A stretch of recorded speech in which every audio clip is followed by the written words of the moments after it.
Swami Kriyananda tells in chapter 21 of a place called Ananda how he was driving across the Bay Bridge from Oakland to San Francisco in Christmas time of 1964 when this song, the Christmas Mystery, along with That Night When Christ Was Born, appeared full-blown in his mind. And he said this was the same evening that he had met his guitar instructor, Larry Hanks, who would show him many things he needed to know in order to express his music well. And when he got home, he was writing this music out, and he said he could barely see through the tears of joy at the beauty of what was coming through him. And it's remained one of his favorite songs all these years. This recording that we'll hear first is, in fact, Kriyananda singing it, and I believe the recording is from like 1965 or 1966, so shortly after he had actually composed it. So really try to feel his own joy and his own reverence in this song as we listen to it.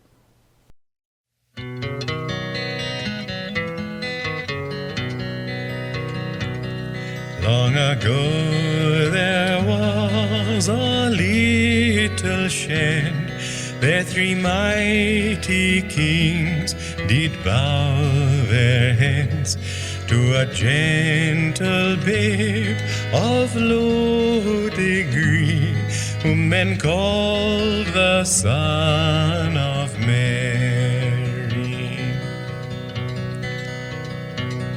Who'll tell to me this mystery, how a tiny babe in a manger laid could so many hearts to love persuade this holy Son of Mary?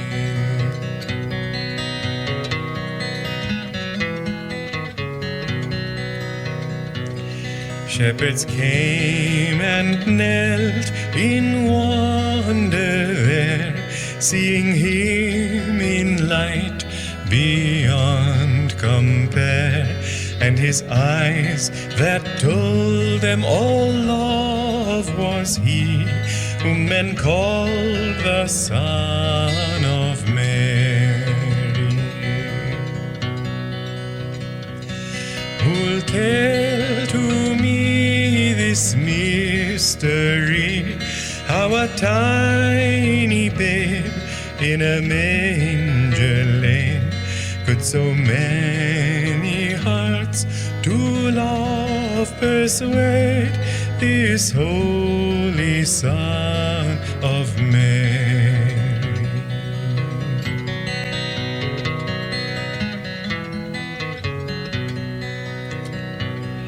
Wonderful it was that Christmas day, how from far and near they came to pray, how from far they glimpsed his majesty, whom men called the Son of Mary. Who'll tell to me this mystery, how a tiny babe in a manger laid could so many hearts to love persuade this holy Son of Mary?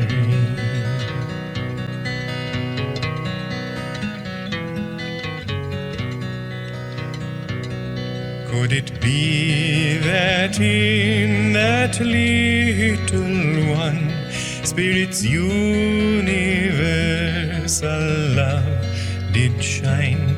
If it's true, he lives in you and me, whom men call the Son of Mary. Who'll tell to me this mystery, how a tiny babe in a manger laid could so many hearts to love persuade this holy Son Son of Mary.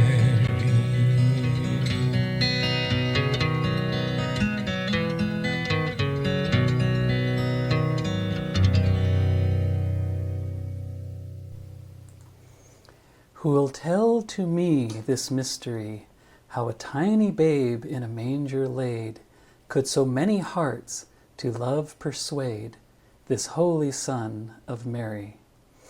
Now, the very idea of a mystery in the title of this song suggests that it doesn't propose to give a definitive answer about Christ or Christmas. It just poses a question. It says there's a mystery about Christmas. It's a challenge to us to ask ourselves whether we really know what Christmas is all about. You know, we confidently go through Christmas season every year, as people have probably done for several millennia now, feeling confident that Christmas is about Jesus' birth, that Jesus, of course, was the Son of God and this great Master, the Savior of mankind and a great avatar and all that. But here, Kriyananda is reminding us that Christmas isn't really about Jesus so much as it is about us and about our inward reality and about the reality of universal spirit, that is, the Christ consciousness, dwelling within the heart of each one of us, and indeed in the heart of every atom. In a talk in 1991, Kriyananda also asked the following questions, and let me read this passage to you. He says, do Christians love love because Jesus loved? Or do they not rather love Jesus because he manifested the principle of love so perfectly? And do Hindus love the great truths propounded in the Bhagavad Gita because it was Krishna who taught them? Or do they not rather love Krishna especially because he was such an inspiring manifestation of those eternal realities? In the same talk, Kriyananda also said, let us then, during this Christmas season, view the birth of Jesus not only as a particular event in history, but as a particularly sweet expression of a universal truth. Let the birth of divine love in that little form 2,000 years ago inspire us to conceive and give birth to that love within ourselves through the virgin purity of our heart's devotion. In this way, Christmas can become a holy season not just for Christians alone, but for people everywhere on earth, regardless of any religious affiliation. The three wise men represented the other world religions in their visit, filled with respect and adoration to the Christ child. Let us, like them, open our hearts and souls to universal love as it calls out to us from the altars of every religion. And thus may we solve at last the eternal challenge of our understanding the Christmas mystery. Now, inwardly, the Christmas mystery as a song is inviting us to explore, I think, this mystery on a number of different levels. If we take the first verse, it really, as many Christmas songs do, begins in the heart chakra, where we feel that love for Christ and Christmas, and we get the reminder in the song of the humbleness of Christ's birth. Long ago there was a little shed, there 3 mighty kings did bow their heads, to a gentle babe of low degree, whom men called the Son of Mary.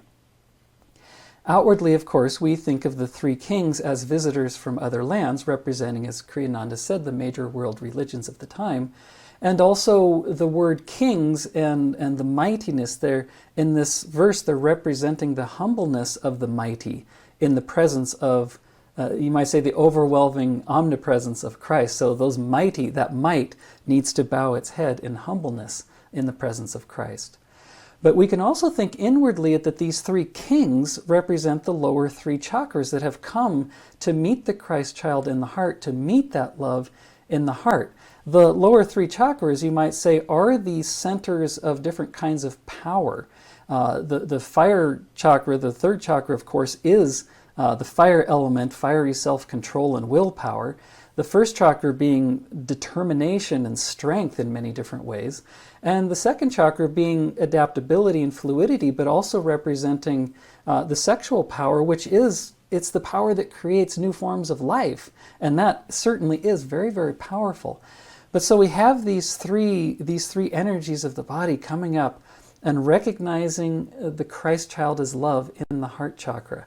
A love, in fact, that's descended from the higher realms, from, say, the spiritual eye or even the crown chakra, It's descended down like the avatar does through the spine to the heart, where it can meet us halfway, that we offer our might, our power from the lower chakras up to the heart. And I think this has a lot to do with that word low degree, that condescension of the Christ, the avatar, coming to meet us halfway there in the heart chakra. And you could say that this is the mystery of love. Asking how eternal and infinite is God's love for us, as manifested through this Holy Son of Mary, that it would not just expect us to go up to meet him, but again, of course, come and meet us really where we often are, here in the heart. Now, having met us in the heart, the second verse then begins to slowly bring that energy up in the spine to the throat chakra. Shepherds came and knelt in wonder there. Wonderment is often an expansive quality which resonates with the throat chakra. Seeing him in light beyond compare, and his eyes that told them all love was he, whom men called the Son of Mary. Now, shepherds, if you think about what's their role, shepherds tend sheep. And inwardly, the sheep really represent our desires, that especially the desires of the heart, that left to themselves will wander all over the place and become scattered.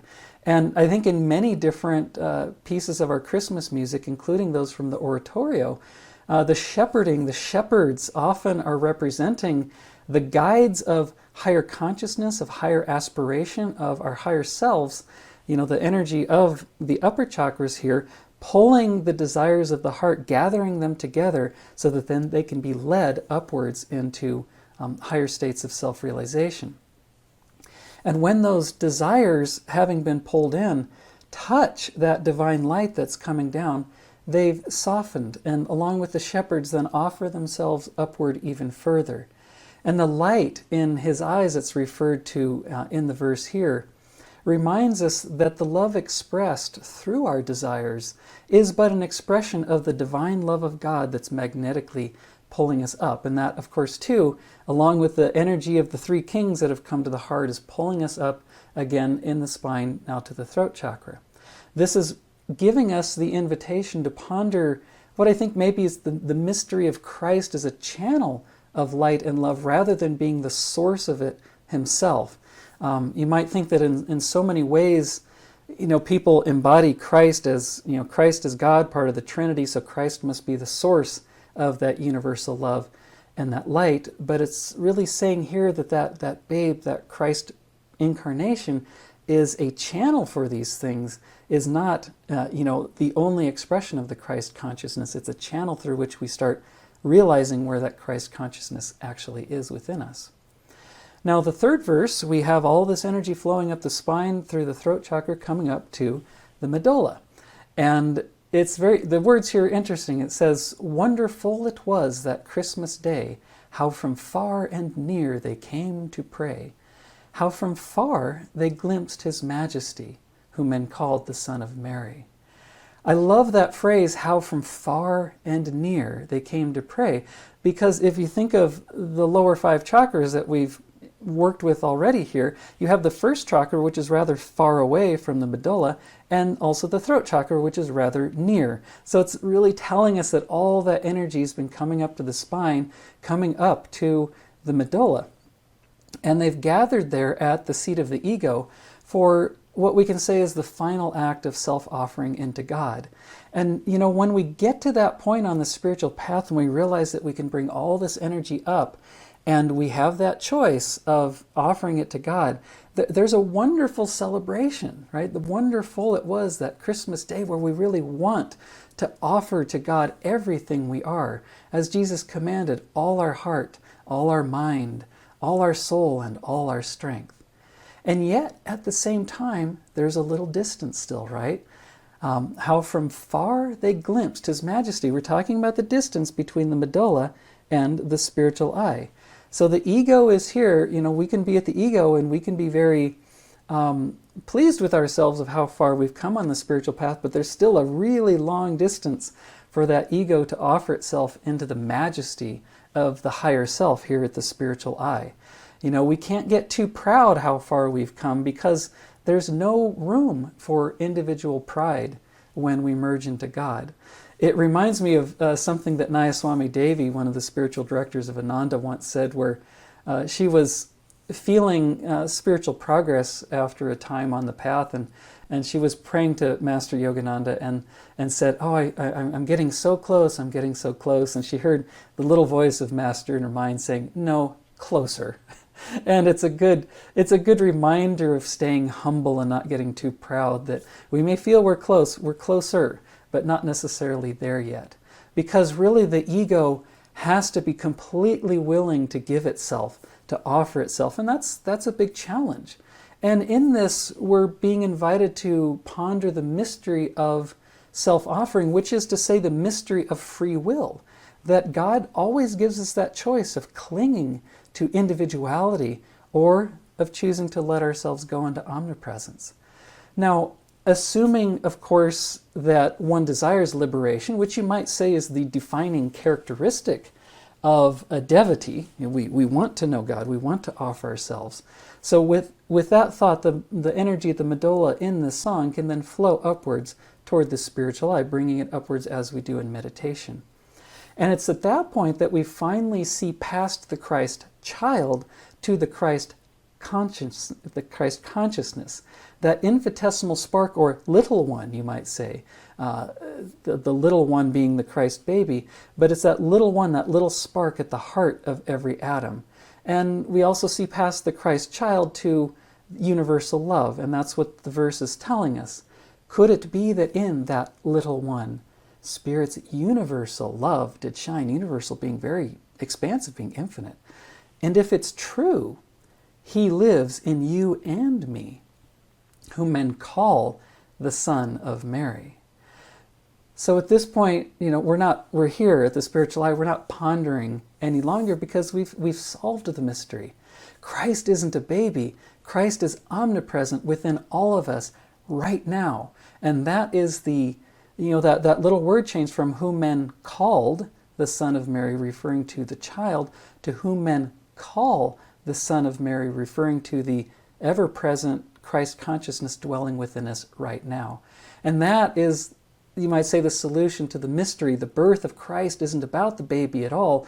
It's about the awakening of the omnipresent Christ consciousness within us that can lead us to oneness with that universal love.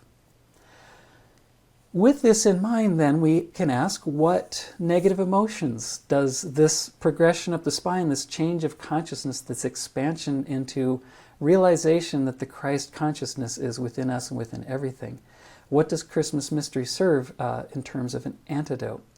Well, if we take that upward flow and we reverse it back down the spine and we choose not to ponder these mysteries, what are we left with?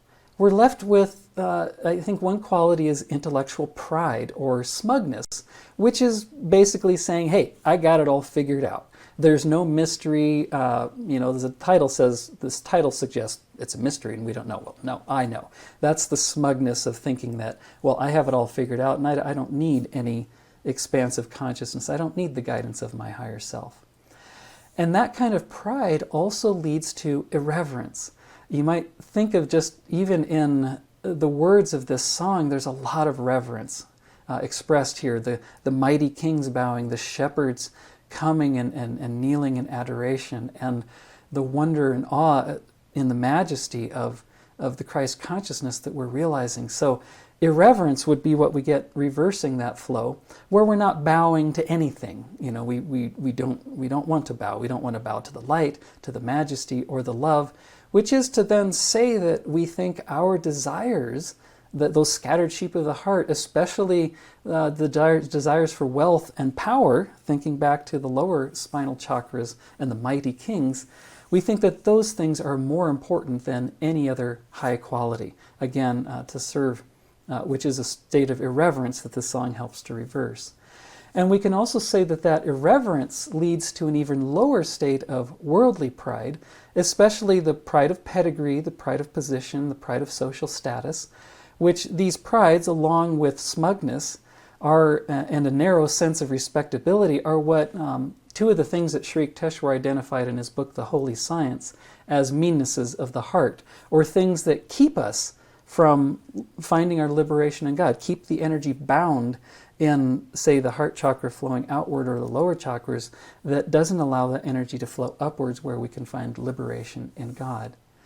And so the Christmas mystery then very much helps us overcome these meannesses and open ourselves to the natural love of the heart, without which, Sri Yukteswar says, we cannot take but one step on the spiritual path. So with all of that, let's enjoy a 4-part recording of this from the Joy Singers, and I wish you a very happy Christmas.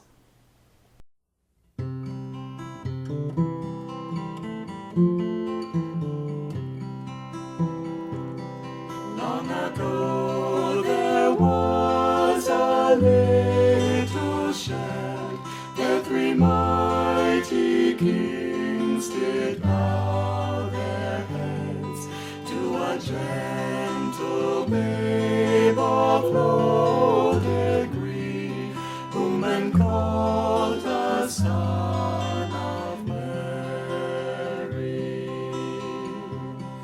Who tells to me this mystery, how a tiny babe in a manger laid could so many hearts to love persuade, this holy Son of Mary.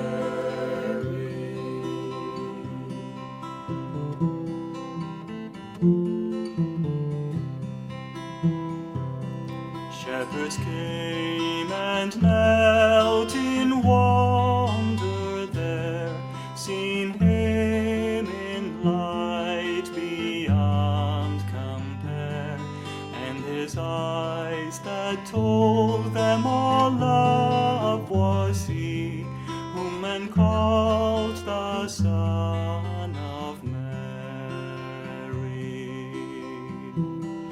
Who'll tell to me this mystery, how a tiny babe in a manger laid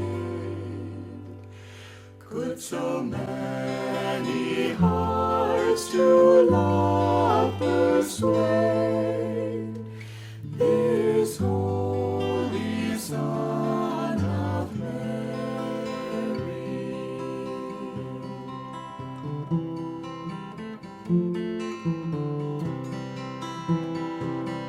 Wonderful it was that Christmas day, how from far and near they came to pray, how from far they glimpsed His majesty, whom men called the Son of Mary.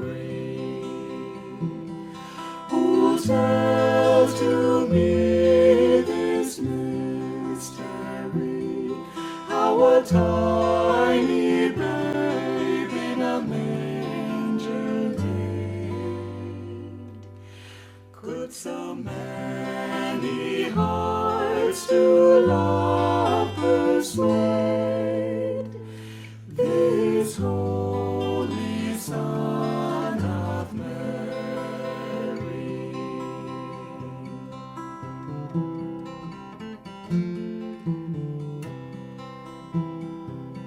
Could it be that in that little one Spirit's universal love did shine? If it's true, He lives in you and me, whom men call the Son of Mary. Who'll tell to me this mystery, how a tiny babe in a manger laid could so many hearts to love